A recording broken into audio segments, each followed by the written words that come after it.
Masa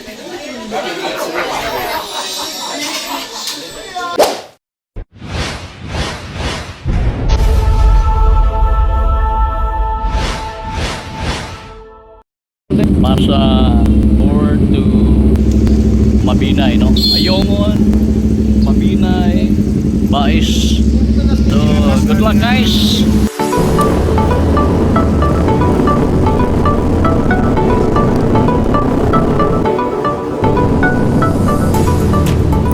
Alright, so first Pujaka Rides 2025 na kung saan ay ito ay in relation sa incoming fiesta ng City of Bais. So, kailangan ibigyan natin yung fiesta dito kaya ito ay sinamahan natin, sinabayan natin guys ang travel rides for Pujaka 2025 from Bais City. Ang ruta is from Bais City to Ayungon to Kabankalan Road and Mabinay, balik dito sa Bais.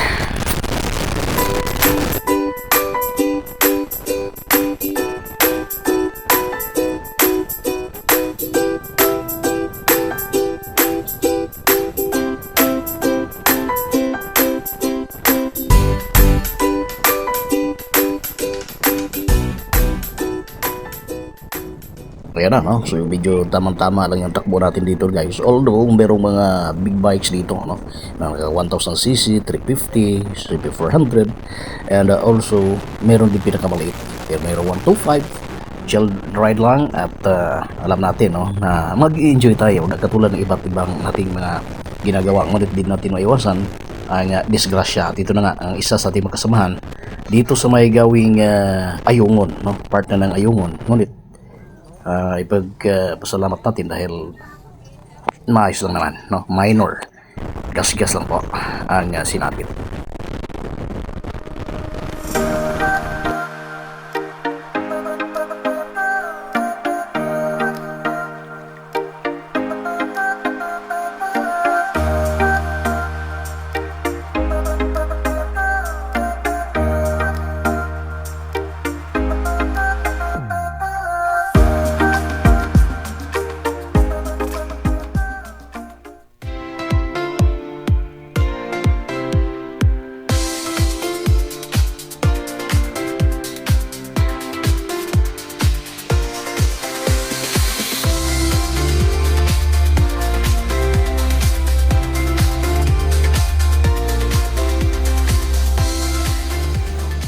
Alright, so paahon na tayo, no? Nakaliko na tayo from Municipality of Ayungon. Then tutuloy na tayo guys. Ito na, puro na ito paakyat, no?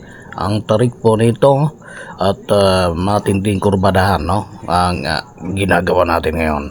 At maganda naman yung kalsada, napapansin natin. At maganda naman yung daan dito. Kaya ito ay isang alternative route papuntang Mabinay o Kabangkalan kung galing ka sa may Ayungon at ito ay andito na nga, aakyat na tayo papunta sa isang sikat na coffee shop.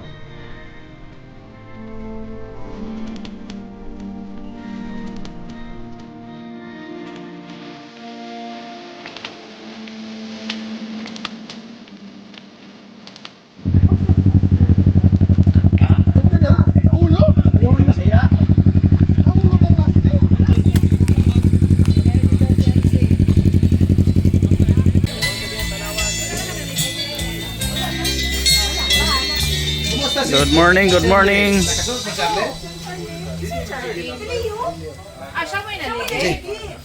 So, lipay ta. Ito kauban na ito, pamigo. Okay ra? Okay, biyahe? Okay. Toldo na tayo. Sa Tanawan. Yeah, tanaw. First time ni mo rari? Sige na. Wah, ako dahil mo yung mukis anirog asay halolo kang bato ani. Our Fiesta Directorate former City Councilor Jed Gonia. Unity Ride, there is Tanawan. Tanawan Cafe, there is Ayungon. Atuan ng Hujaka Fiesta Ride 2025. Gani si Jimmy, kauban ako ron, makita ka na Tanawan. Oh? Magwapo kayo big view, buwas ng dyan. Oh? Oh? Salamat pig dako nga na kining event bisan pag last minute. Kuha tag mga more or less 50 ka rider na taga-bais. Minaot nga, magsige din ride safe for yun ang mga riders. Para kadaganta, importante safety. Thank you. Okay, so Tanawan Cafe of Ayungon. Ito guys, kitang-kita natin ang isla ng Cebu. Ayan, yung karagatan na nasa gitna, halos ng dalawang isla. Ang isla of Negros Oriental and isla ng Cebu. Ayan. So ang kalsada, tingnan nyo kung gaano tayo kataas. Ayan, nasa baba. No?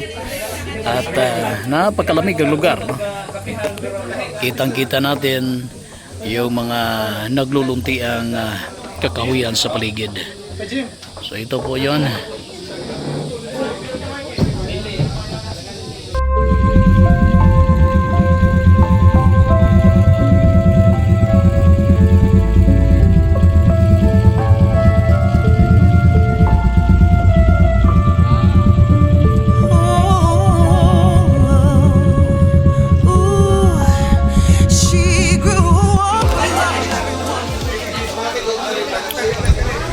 Kalimitan sa ating makasamahan ay baguhan at first time na pumunta dito sa lugar. Lalong-lalo na ako kaya na-appreciate ko itong area, no, ang Tanawan Coffee Shop and Resto Bar dito sa tuktok mismo ng bukid, no, ang Tanawan. Kaya dito guys ay pauwi na tayo, pababa na tayo, didiretso tayo ng Municipality of Mabinay dahil yun yung ruta natin. Mabinay, ikot tayo ng Mabinay at pabalik ng City of Vice.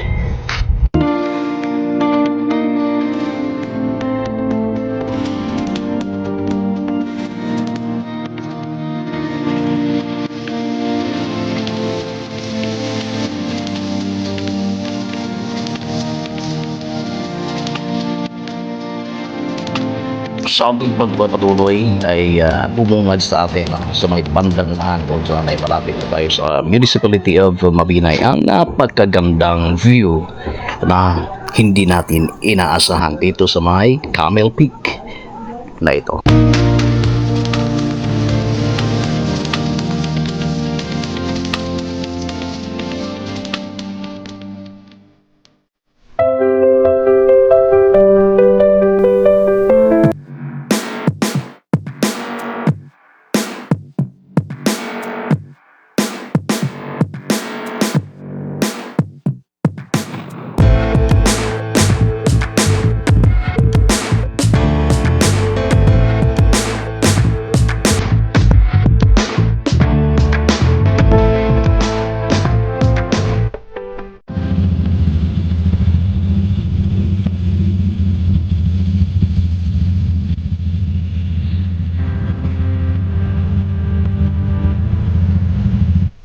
So ilang saglit lang sa ating pagtigil sa lugar ay didiretso na rin tayo guys para makarating tayo sa may National Highway na kung saan ay nagdudugtong ng City of Kabangkalan and Municipality of Mabinay, no? Negros Oriental and Negros Occidental. Kaya ito ay dumiretso na rin tayo gawa ng kailangan natin ng mga lunch time, no?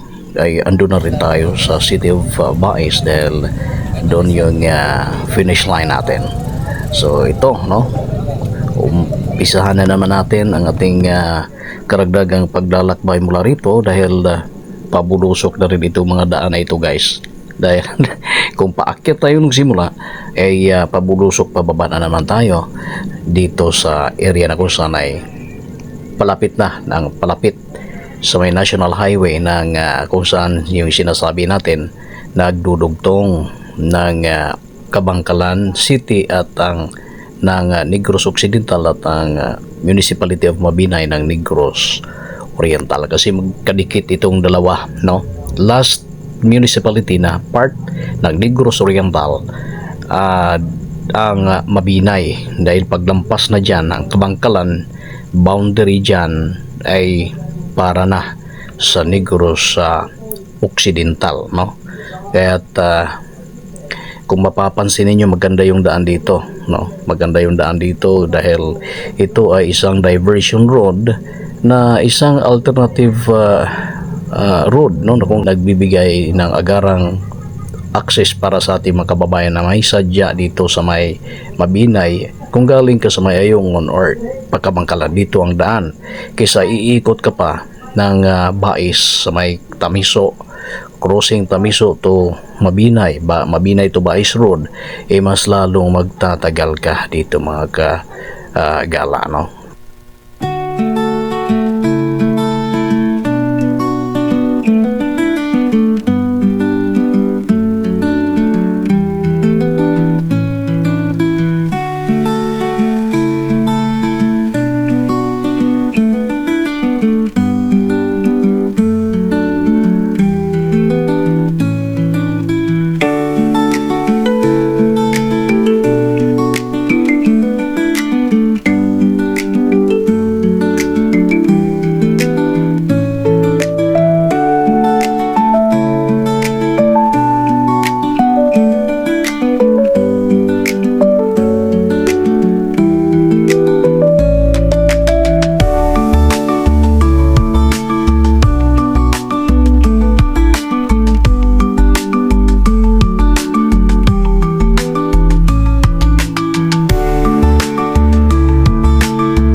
Tumagos na rin tayo, no, sa Ayungon to Kabangkalan Mabinay Road, guys. Ito na yung pinakahuling pinaka dead end ng diversion road ng Ayungon to Mabinay Kabangkalan.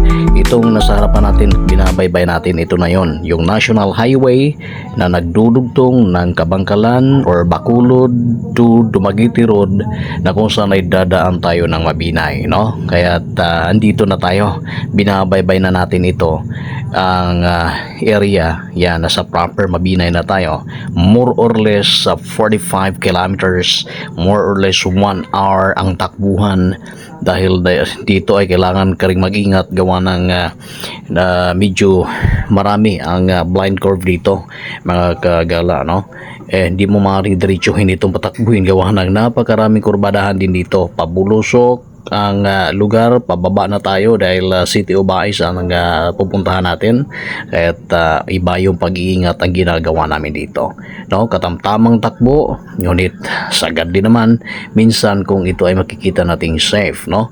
11:30 na ng umaga, kaya kailangan na natin before 12 or 12:30 ay ando na po tayo sa City of Bais, na kung saan ay naghihintay ang ating pananghalian.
bahis na tayo, no? Dito na tayo sa may Barangay Tamiso. At ito National Highway. Nasa Satellite Public na rin tayo. Satellite Public Market ng City of Bahis, guys, no? So mga alas 12 pasado na ang dating natin dito. Ayan, dito tayo sa may tapat ng Satellite Public Market, City of Bahis. Sa wakas, nakarating na rin, nakabalik na rin kami dito. At alam ko na ang iba sa ating magkasama ay pagod din, gawa na. Ako ay napapagod din, mga kagala. At alam natin na bawi-bawi naman, no? Sulit naman yung travel natin, no? Meron naman tayong stopover doon sa may tuktok ng bundok ng Ayungon. At pangalawa ay yung sa may Camel Peak ng Pandanon Mabinay na isa sa mga tourist spots, no? Dalawang tourist spot ang ating napaghintuan, part ng Mabinay. At dito at last nakabalik tayo, diretso tayo sa may evacuation center na kung saan ay naghihintay na yung mga big bikes mga kasama natin, mga malalaking sisi ng mga modelo motor. So, that's good. So, bukas